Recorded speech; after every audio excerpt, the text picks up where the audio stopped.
know what is the meaning, you have to look up for the meaning. Remember that we have different tools in our phones. We can download dictionaries.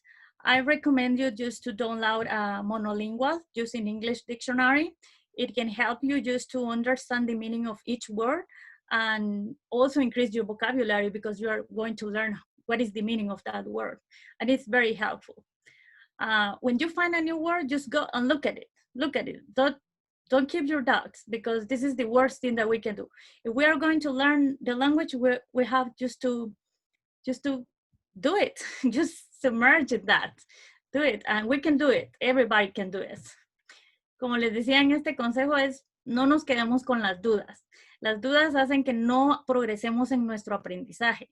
Tenemos muchas herramientas en nuestro teléfono, podemos bajar aplicaciones, diccionarios. Yo les recomiendo un diccionario que sea solo en inglés, porque eso nos va a ayudar a poder conocer las palabras, el significado en sí, en su propio idioma. Y no se queden con ninguna duda, por favor. Si ustedes encuentran una palabra, búsquenla. Ahora con el celular es fácil. Ponemos la palabra que significa, pongámosla en inglés y nos da la respuesta en inglés. Eso nos va a ayudar muchísimo, se los aseguro. And the objectives. Here in Educa, we have, we want to reach these objectives, like, for example, to improve your speaking English, your speaking skills, sorry, to improve your listening skills, to learn American slang, phrasal verbs, idioms, and others. Remember that this one is very important because currently our society is changing and we have to be updated with that phrases. To be in touch with the language in an easy way. So that means that, for example, if you have the opportunity to speak with someone that speaks the language, it's easy for you just to get it and not to feel like ashamed just to speak with someone that can understand. And I know that this is a very difficult thing that we always feel like ashamed when we try to speak it, but no, we want to be like an easy way just to learn it. And to lead a conversation with an English speaker. And this is a very important one because once we started, we get it. So don't worry. Los objetivos que tenemos aquí en Educa son mejorar sus habilidades de hablar, mejorar sus habilidades de escucha y aprender los idioms, los frases y el slang americano, que es muy importante. Actualmente, conforme la sociedad va cambiando, así las palabras. Recordemos que el lenguaje es una actividad viva, algo así creo que es, pero es algo cambiante, que nosotros tenemos que estar siempre aprendiendo. No nos podemos quedar con lo básico. También otro objetivo es que ustedes puedan estar en contacto con una persona que habla inglés y que también les pueda entender español y que ustedes no sientan pues como vergüenza, no hablar, no me van a entender, ¿qué me van a decir? Nadie los va a juzgar. Estamos aquí de una forma amable pues para poder ayudarlos y que ustedes puedan mejorar su idioma. Advantage. The advantage that we offer here is that we're not going to use textbooks because remember that textbooks are bored but are very important.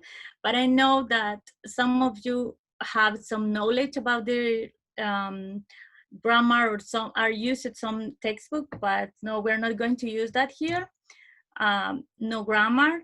Of course, I can help you with the grammar, some quotes of grammars, but no, we are not going to learn grammar because our objective is just to practice it in the English.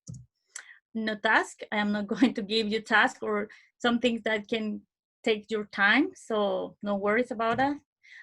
Only speaking. This is the major thing. We are going just speak here. Activities. Through these activities, we planned, oh, sorry, I didn't help you with that in Spanish. Aquí no vamos a las ventajas que tenemos con un proyecto o un programa como este es que no vamos a utilizar libros de texto, no vamos a ver gramática, no vamos a dejar tareas, solamente vamos a hablar. El hecho de que nosotros estemos hablando es la mejor forma de poder agarrar el idioma. Es probable que algunos de ustedes ya tengan algún conocimiento sobre gramática o han escuchado o han estudiado algo de inglés y pues con conversación. Recordemos que actualmente lo principal es hablar. Entonces, nosotros estamos enfocados en hablar el idioma. Okay, the activities that we planned are like active listening, active speaking, small conversations between you and me and others, and it can help you just to lose the first to speak it. Lyric description about yourself. So in this way, you can just be more confident and just express yourself the way that you know it. And also telling stories and doing the answer and question technique, descriptions or everyday activities, word of the day, and if it's the case, technical vocabulary. So remember that these activities are going to fit according to your needs. So don't worry about that if you don't get some of them, but we're going to try to be focused on each need.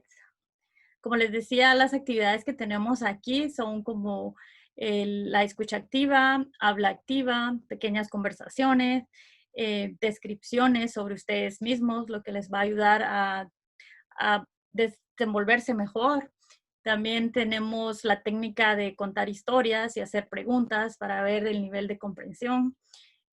Descripción de actividades diarias, que es importante. Muchas veces en los libros nos enseñan muchas cosas de gramática, pero no podemos decir puedo ir al baño o qué voy a hacer. O sea, cosas tan pequeñas de la vida diaria que no las aprendemos hasta que no usamos el idioma. And also word of the day, que es la palabra del día. Tenemos actividades como aprender 1 o 2 palabras en el día, que se nos queden grabadas completamente para poderlas utilizar en un futuro. Y vocabulario técnico, este sería técnico para áreas específicas como médico, legal, o técnico, o religioso, educativo, depende del caso, pero podríamos manejar ese tipo de vocabulario. I want to share with you some examples of, for example, when we are meeting someone the first time, we always has like the same answer. For example, greetings. We know that in books always says hello or hi, or good morning, good afternoon, good evening, the basic ones. But in the real life, there is a lot of ways just to greeting someone. And after we greeting someone, we continue saying like, nice to meet you, or other things. It's a complement of the greetings. So different ways of greeting someone depends of the person, environment, when we are going to use it. For example, hey, hi, hello, what's up, good morning. Remember in this time, when I use it, you can say good morning, or you can say just morning. It's like an easy way, and it's very common to hear that. Morning, good afternoon, good evening. Remember that in English, we have 2 ways to say buenas noches. So good evening when we're greeting someone, and good night, it is used just when the person is going to sleep. So when we are wishing to someone that have a good night, so we said good evening just to say greetings. This is a very important thing, because I remember when I was learning English, I always say good night, good night, good night. It was in a dinner or something like that. So no, we have to say good evening. And also when we greetings a group, we can say just hello everybody, hello everyone. So, and after that, we can continue like the basic one that the books tell us is nice to meet you. But there is a lot things that we can continue, like I am glad to see you, very nice to see you, very nice to meet you, I am happy to see you, it's a pleasure to meet you. As you can see, it's not just the one that teaches in the books. The real life needs more and more vocabulary. And more we practice it, more we get it. Another example is how to answer to how are you, how have you been, people do when meet at the first time. And there is that, because when we are, for example, if we had the opportunity to travel to US, using this word, it's very helpful. And we're not going to feel like, oh my goodness, I don't know how to say that. Oh my goodness, what should I say? Entonces, lo que le decía es que estas son las primeras preguntas y respuestas que uno da cuando conoce a una persona por primera vez. Es un saludo muy básico, pero que en los libros muchas veces solo nos enseñan una forma, pero ya en la vida real se utilizan de mil maneras. Y pues esto es lo que les quería compartir, ¿verdad? Entonces, las respuestas al how are you, how have you been, or what's going on, podrían ser I am good, what about you? Porque recuérdense que uno dice, estoy bien, ¿y tú? Entonces continúa la conversación con la otra persona. Entonces el what about you es ¿y tú? ¿Verdad? Entonces, I am good, what about you? I am fine. That's the one that always teach us.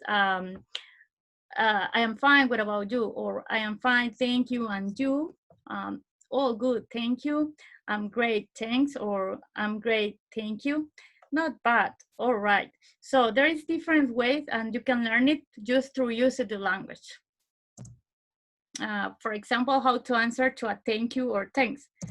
When we're doing favors or we made something for someone, so they said thank you, and there is many ways to reply to that. For example, you're welcome. That is the first one that everybody knows, but there is more like not mention it. It's a pleasure, anytime, it's my pleasure, no problem. Entonces, como les decía, en esta pregunta o en esta frase que siempre nos dicen cuando nosotros hacemos un favor como gracias, podemos decir you're welcome, it's okay. Pero cuando tenemos una relación más cercana o queremos ser un poco más amables, podríamos decir no mention it, como no, no es nada, it's a pleasure, no, es mi gusto hacerlo, anytime, es como cuando quieras, it's my pleasure, para mí es un placer hacerlo, or no problem. So through this platform, we want to help you just to know these ways to speak in English. And I know that there is a lot of YouTube videos, but as I said before, the advantage to have someone that is speaking and understand with you, those are incredible. Other examples. For example, these two words, I know that much of you knows what this means, but there is a little differences between these. For example, bathroom is used in houses, and restrooms it's used in public places. For example, if you are in an airport, in a building, or in restaurants, you should use restrooms, not bathroom, because bathroom is for houses. And I know that these words are similar and those are correct, but the better way or the way that they use it is in that way. Restrooms for public places and bathroom is in houses. So these small differences or little differences can show you how, not perfect, but how can you manage the language, and can show how you can use development the language in a very good way. We have like wake up and get up. Someone is writing further. Lo que les decía con bathroom and restrooms es que la diferencia es de que bathroom es utilizado en las casas, ese término se utiliza para el baño que tenemos en nuestras casas, y restrooms es el mismo baño, pero el que está en lugares públicos, como restaurantes, escuelas, edificios, aeropuertos, todos los lugares que sean públicos, nosotros los llamamos en inglés restrooms. Y en nuestras casas le decimos bathroom. Entonces, son pequeñas diferencias que nos pueden ayudar a que las personas piensen que nosotros sí manejamos muy bien el inglés. También tenemos wake up and get up. Those words usually get confused, but wake up is when we open our eyes before we sleep. And get up is when we leave the bed. So many people tend to confuse that, and it also can show you how can you manage the language. If you can differentiate that and you use it correctly, the people will say, oh, they speak very well English. como les decía, wake up and get up. Wake up es cuando nosotros despertamos y abrimos nuestros ojos después de haber dormido, y get up es cuando nosotros nos levantamos de la cama y dejamos la cama. Estas dos palabras o frases tienden a confundirse mucho y muchos hablantes del idioma todavía no lo dominan, pero las personas que sí son aplicadas y pueden manejar muy bien este idioma pueden demostrar que el uso del idioma es correcto. Another common errors are like currently and actually. Remember that we tend to translate, like, for example, conversation, I would say conversación, or intuition, I say intuición. So we tend to do that. And many people make this error, like actually, they say, oh, actualmente. But no, actually means de hecho or por hecho. So it's in fact, so it's different meaning. And it can show you when the people are very knowing the language or not. Currently, that's the one that means actualmente or en estos días. So these examples can perfectly show when the people speak or not very well the language. And in this program or the activity that we're planning is just to help you just to know these words and how can use it. Programs. Educa has different programs like beginners.